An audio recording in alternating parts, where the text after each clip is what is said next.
আমার থল ফেটে লাথি দিছে, আমার মুখে মাথা এভাবে ধরে আমাকে এভাবে ধরে মাথায় গিয়া করে বলতেছে ভিডিও করছি, এভাবে বলতেছে, গালাগালি করতেছে, বিস্কিটের পাশে গালাগালি করতেছে।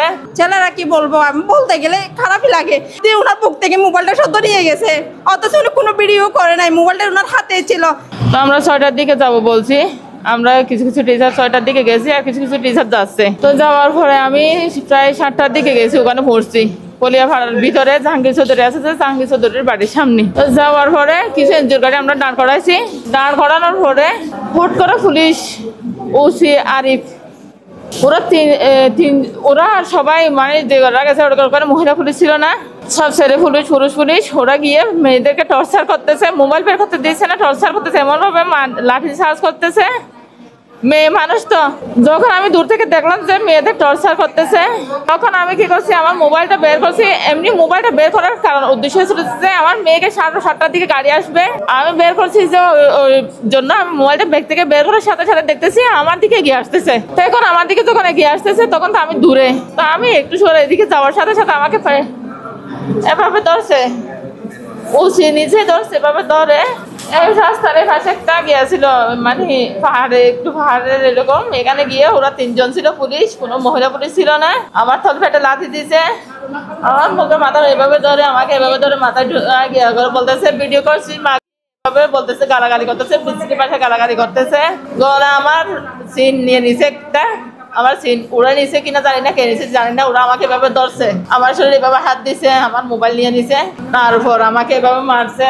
আমার এখানে ব্যথা, এখানে এখানে ইনজুরি, এখন এখানে ইনজুরি হচ্ছে, ব্লাড যাচ্ছে, আমার পেটের তল পেটের লাথি মারছে।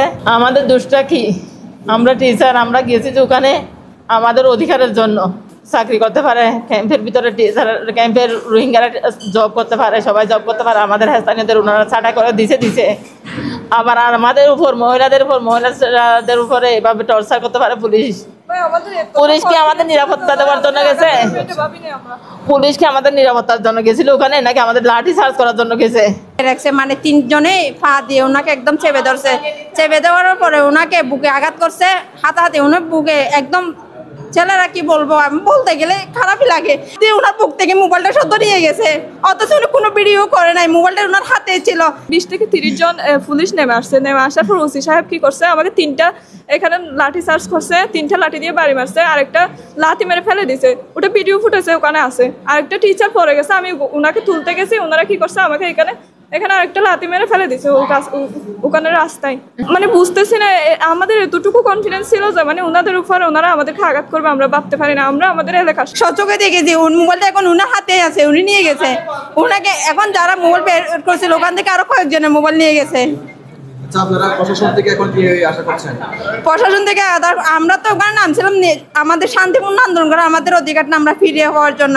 আমরা এখানের স্থানীয় যে কমিউনিটি হয়ে যদি আমরা এখানের অধিকারটা আমরা ফিরে না পাই, তাহলে আমরা এখানে কি, আমরা শুধু আমাদের অধিকারটা ফিরে পেতে চাই।